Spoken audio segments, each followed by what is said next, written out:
Yo, you're now in tune with the Lord Says Special on Shade 45. D, man, we back. The Lord Says Special, 12 noon to 4 p.m.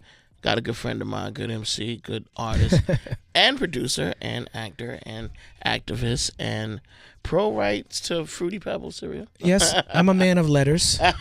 Oh, man. Talib, Kweli, what up? What up, man? How you doing, brother? I'm chilling. I feel like I was in Detroit with that last selection right there. Yes, yeah, man. How many rappers you work with in Detroit? You work with a lot of artists, period. Yeah, I might work with more rappers than anybody. Who got me beat? Busta Rhymes maybe, Bun B maybe. Mm-hmm. Other than that, I'll take the Pepsi challenge. Cause, all right, yeah, underground, everything underground. So Talib's an underground artist, but look, you work with everybody from East West. Right. I like the spirit of collaboration. Okay. I like teamwork make the dream work. You know what I'm saying? Cool.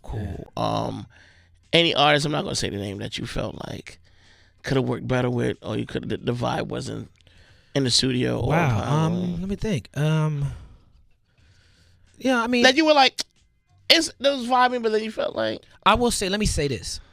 I've had a long career. You know what I'm saying? And in order to have a long career, there's records that I've done because I was offered money. Like, I've never done a record that I can't be proud of. You know what I'm saying? Like, there's never a record could come out and I'm like, but there's records I've done with people that I don't know because they offered money and they sent me the track. Yeah, I've worked as a rapper. You know what I'm saying? Of course. But as I've gotten older, I'm more of a legacy artist now, so I don't got to do that as much. But I've done that in my career, definitely. Mm-hmm. The joint you did with Mary J. Blige, incredible. Yeah, man, that's a good joint. That was. How did you like the working with Mary J? Let's see. That joint was Kanye West produced that, and John Legend wrote the hook. So the original version was the Kanye beat with the John Legend hook, but I already had John Legend on. The album was Beautiful Struggle. I did a record with John Legend called Around My Way. And I didn't want to have two records with John Legend on the album. I didn't want it to be the John Legend quality compilation album. I just wanted one John Legend feature. You can't be on every record, nigga. You know what I'm saying? Right, you can't be leaning on the piano and like. Right, like he's in the back like he's Ghostface and I'm Raekwon. Like, that's not what it is. So shout out to John Legend, you know what I'm saying? Great artist, great inspirational artist. But we went in the studio and I was actually hanging out with Ken Du, Mary's husband.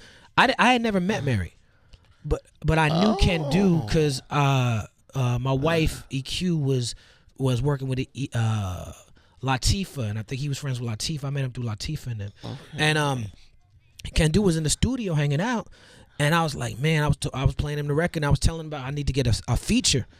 Who's not gonna be John? He was like, ask Mary, and even though that was his wife, it never dawned on me to ask the queen of hip hop soul. You know what I'm saying? Like, I'm from the era of Mary J. Blige is the queen. You know what I'm saying? Okay, yeah. I'm from the era of Bow Down. You know what I'm saying? So it never even crossed my mind that I even had the, you know what I'm saying? I was even, I'm hanging out with her husband, but I was like, you think she would do it? You think does Mary just know? Does she know who I am? He was like, yeah, of course she would do it. Mm-hmm. So a week later, we in LA in the studio. Mary came in, and I never forget this. She said, I gotta be at Crustaceans at 8, and it was 5. Now, I don't know if you ever been to Crustaceans. No. But they got one in Los Angeles and they got one in San Francisco. Okay. And the garlic crab with the noodles is to write home about. You understand what I'm saying? All right. So, look, man, I'm sorry. So when Mary came in and said, look, I got to be at Crustaceans by this time, that was a serious... Like, I didn't take that no disrespect. Like, I understood exactly what the fuck she meant. You know what I'm saying? Like, I feel you. So let's knock this out. Yeah. And she was, she was an uber super professional. She came in, she listened. She, you know what I'm saying? Like, she really vibed with me. We talked about real, because people don't really know in this era. You know, if you know your hip hop, you know Mary J. Blige come from the early '90s era of like when Mary J. Blige got on the radio. On the hip hop and R&B radio, it was Brand New being a Gangster on Tropical Quest and De La Soul that was running radio all day. You know what I'm saying? So Mary J. Blige is a hip hop fan for real. Yes. So she was very gracious and she did the video. It was fun doing the video with her. We've never performed the record on stage, and I haven't spent much time with her after that. But that experience of working with her was phenomenal for me. You was doing theater at NYU. Yes, I was a theater nerd. Wow. Do you still go to plays like if it's there? I go to plays often. I love Broadway. You know what I'm saying? I go to Broadway plays often as I can. I appreciate the theater. Shout out to the cast of Hamilton. You know what I'm saying? Yeah. Because they stood up and they did what artists are supposed to do. You know what I'm saying? So definitely shout out to the cast of Hamilton. It's like Broadway is the great white way. Broadway is the bastion of white supremacy. The ticket prices is not poor people of color can't afford that. The shows have traditionally been about uplifting Western culture and everything. So Lin-Manuel Miranda from Washington Heights did a play Washington Heights. He's won Tonys. He did the play Hamilton is considered the best play of a generation. This is a young Puerto Rican dude. This is a hip hop dude. And they up there, they MCs, bruh. Like they up there doing MC shit. That's what they doing. Like they doing straight hip hop on Broadway, and Hamilton has done more than most plays to get poor people and people of color, not just on the stage, but in the theater to see it. And to enlighten. Yeah, man. So when you see coons like Larry Elder and these pastors, you know what I'm saying, like out there dissing Hamilton. When you see your president dissing Hamilton, and you know, he's talking about apologizing, like really? Man, yeah. So I mean, that's why I had to shout out to Cast of Hamilton because they're really doing their thing right now. I know they had the mixtape and stuff out too. Yeah, mixtape dope, man. Anybody who, if you can see it, it's very expensive. You know what I'm saying? Like all Broadway plays. But if you have the opportunity, if you are privileged enough to go see Hamilton, get a ticket. I miss seeing Fella. You missed that? Yeah. I saw it. I must have seen that 15 times. God damn. I saw that in Chicago. I saw it in L.A. I saw it in New York a bunch of times. Fela was interactive, so there was a couple times I took my kids, and they come in the audience, and they interacted with me and my kids during the play. That's so dope. Yeah, dope. that was dope. Oh, man. Now, converse to that to your first. All right, who was your influences? Were you were a writer? No, I mean I wrote plays and poetry. Okay. Writing is my skill. Okay. My skill. Some people are good at mic control. Some people got a great voice. Some people, you know what I'm saying, like I'm a good writer. Because when you first used to rhyme, you rhymed good, but you used to rhyme like a lot of words. Yeah. And I was like, wait a minute. Spiritual miracle. Yeah, and I was like, wait. But then like you tracked it. You know. Yeah. Yeah. When I first started in my career, like a lot of MCs, I didn't have access to beats, instrumentals, and nowadays, see, I'm gonna show my age right now. Nowadays, you can go on YouTube and you can get any instrumental. You just Google the instrumental. I want such and such instrumental. Boop. I have an MP3. I have a compressed, low quality sound recording of this. Someone looped up the first 4 bars. and just work. Lord Sear, you know. Yes. Bro. Back what we used to have to do is you have to make pause tapes. So I should take like Act Nicholas one song and see back then. I'm about to really okay. Back then, every album had a song that dedicated to the DJ. You had to have certain songs, like you had to have your conscious song, you had to have your club song, and a song about the ladies, your house music song, and everybody had a song that dedicated to the DJ. Mm-hmm. The DJ song will always have, a little bit of instrumental. Or you find just or first open 4 bars, and you make a pause tape. You play the 4 bars, you pause the tape, you rewind. You know what I'm saying? You record it again. You do 4-bar loops.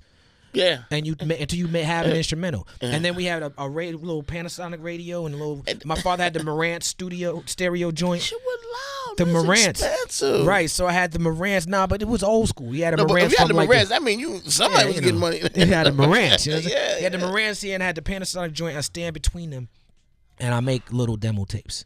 You know what I'm saying? So it's like.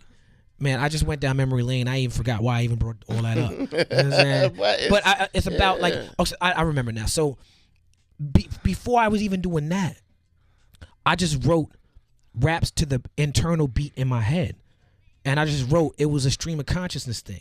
So when I started getting beats, doing the pause tapes, started getting instrumentals. Then I had a little summer youth job, and I would take my money and buy 12 inches, and 12 inches would have the instrumentals. Bought first little turntables.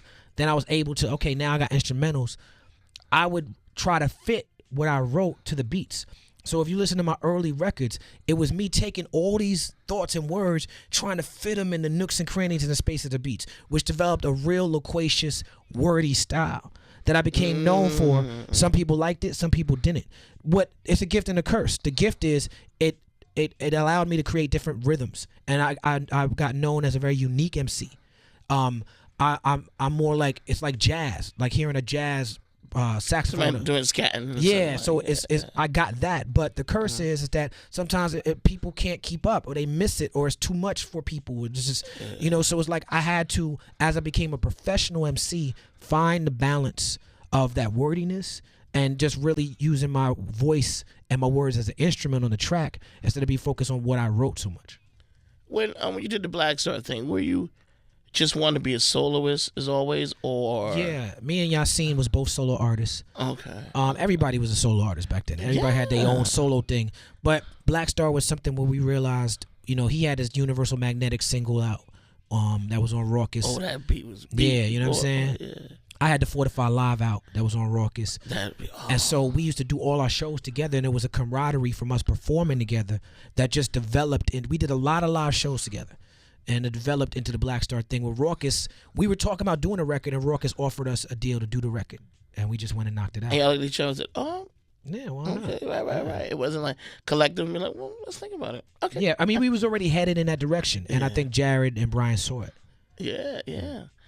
Damn, man. Well, of course, Black Star maybe in the future. Yeah, Yassine is doing some farewell shows, so maybe he'll stop rapping for a living and come do Black Star albums.